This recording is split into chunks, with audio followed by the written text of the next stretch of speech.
So, what's the name? DJ McLeod. DJ McLeod. Okay, just talking here in Stornoway to DJ McLeod, asking a couple of questions about the EU. So, do you think we should stay in the EU or leave? I actually think we should stay. Really? Why? It's a borderline one. I'm kind of 45-55 split. 45 to leave, 55 to stay. So it's only just to stay. I kind of view it as kind of local, national thing. Locally, rural Scotland, you could say it's bribes, but we can't really survive without the land. The economies would collapse. Nationally, I would say probably leave in that sense. Okay. Do you not think it's a better thing to think nationally than parochially? It's a difficult one. It's a nip and tuck decision. I'm almost willing to be swayed on it once I go to the balance. I'm a 5%, 10% either way. We're in the EU. Are we in a nation? If we're in the UK, sorry, I think we should be committed to the UK.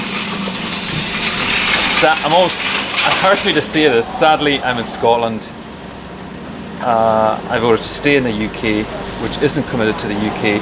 So it's one of these decisions where I'm in a country which isn't committed to being in the UK. So I have to think best of what Scotland will do in the long term. So you can see the way I want to be committed to the UK. I want to be in a nation that's committed to being in the United Kingdom. Unfortunately, I don't feel I'm in a nation that's committed to being in the United Kingdom. So that has taken that 10% slice of my thoughts, and so I'm stuck in Scotland. It's not committed to the UK. I want to be committed to the UK, so it'll have to commit to something. So it looks as if Scotland's going to commit to Europe. Right. So what's the worst thing you can say about the EU? I mean, I'm actually against the term Europe because it's a falsely applied term. You know, it's not Europe, it's the EU. It can't possibly leave Europe. Oh yeah, I see what you mean. Yeah, that's a good point. So when people keep using that term Europe, leave Europe, it's it's just wrong. But anyway, can you think of something bad about the EU? What's the worst thing you can think of? The EU, I think there are significant levels of maybe not corruption, if that's too strong a word, significant levels of just huge gravy training. A Strasbourg that moves, a parliament that moves from one city to another city at unbelievable costs. Primarily the worst thing is that we have another layer of bureaucracy, another system of elections for yet another layer of members representing us somewhere else, which is incredibly difficult. And every layer is more expense. Every layer is more expense, and it's incredibly difficult for me to access the European Parliament and to access how it works or how it enacts its decisions. Almost probably impossible. I could access the Scottish one. I can access the Westminster one.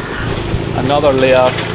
We have too many layers of government. So for me, the worst thing about the EU is yet another hugely expensive layer of government. And just really everything is done behind closed doors.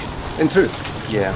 And the so-called parliament isn't a parliament, it's just a talking shop, and they have no power to actually make decisions to change anything.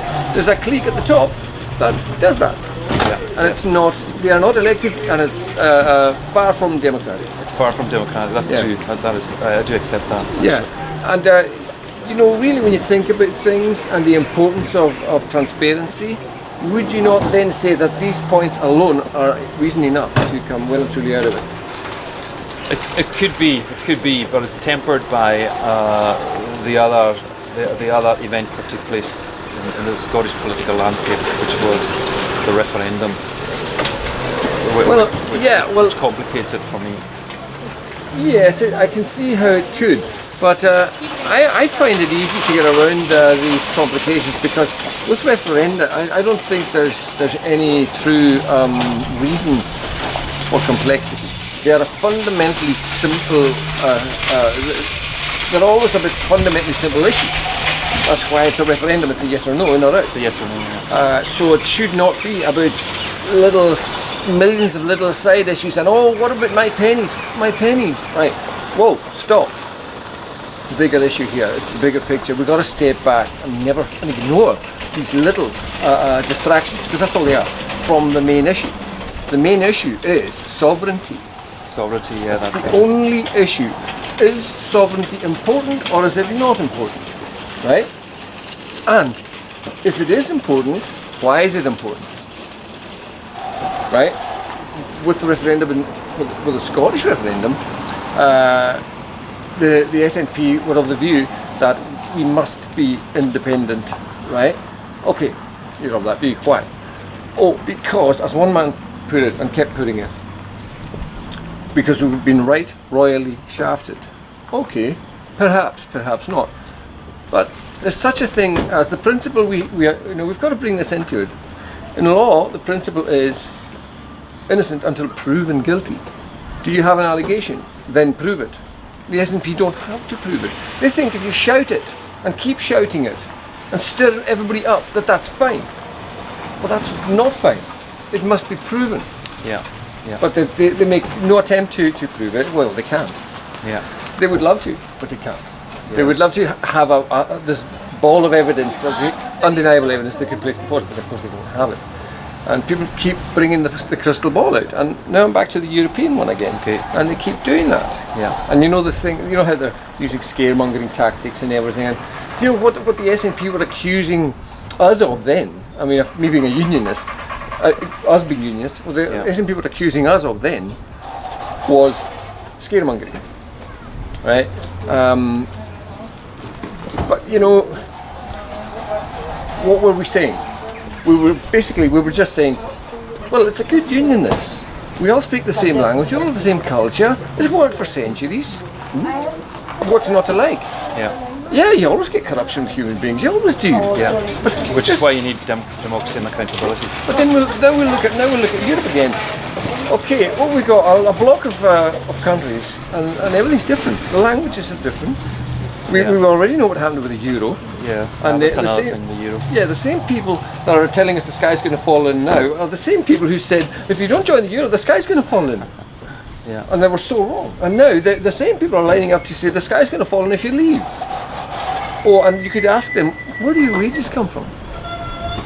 Well, why are you asking me that? Because there's a conflict of interest. That's why I'm asking you that. And you know perfectly well there's a conflict of interest, and you're going to stand up and you're going to demand that we stay in, or the sky's going to fall in. No. If we leave, you're going to miss out on your wages. Oh dear, what a shame, never mind. Let's look at the greater good. Perhaps you should change your job. Perhaps your wages are the wages of unrighteousness. Yeah. You know, which brings us on to the Christian aspect. Yeah. Is it Christian? Which is more Christian? But the EU situation, and which brings, in my mind, brings us back to Genesis 11. I always come back to Genesis 11. God created confusion in the languages because mankind was coming together in one block, and he was doing quite well in that. But he was moving away from God in what he was doing. Yeah. Right, and this is what the EU is doing. The EU is actually part of the war against God. Yeah. Which I'm sure you'll agree with that. Yeah, I broadly agree with that, homogenisation and unity. I mean, that's not to say that the UK in this day and age is so good. But yeah, but the thing is, this is massively a step in the wrong direction if we remain, to say the least, because it's only going to grow. The whole situation, it's only going to grow, it's going to increase. Our rights are going to shrink. Our sovereignty is going to shrink. It's going to be taken from us. Yeah. It's being eroded gradually, and that's how it works. It's a gradual erosion, and if it's done gradually, people don't notice, and they get used to it, and they get, they become immune to everything. As the Bible says, here a little, there a little, line upon line, precept upon precept. And of course that's in a positive sense, but we're speaking in a negative sense about sin. And Satan always comes as an angel of light. I don't know. I mean. Yeah, it's a difficult. Well, I do know actually. I'm quite sure. Sorry, I have to let you go. Then you've got things to do. Yeah. Well. Okay. Well. Thanks for. Well, thank you very much. But that is I can understand the points you're making, and I have more than a bit of sympathy with them. Yeah. So I think it's absolutely crucial to leave. Crucial. I honestly think it's crucial. Yeah. Really. junction. Yeah, it's the way things are going. I can only see actually the EU imploding. I can't see how it could possibly continue to survive the way it's going. The euro is a big worry for me. The euro could collapse. Basically, Southern Europe has kind of collapsed. Well, it's inevitable, I think. And I think if Britain leaves, I think it'll set a precedent, and I think that'll cause a domino principle. I think it'll really accelerate the collapse if Britain leaves. I think so. That's what I believe, and I hope so. Okay. Well, thank you very much. Okay, thank you. That's good.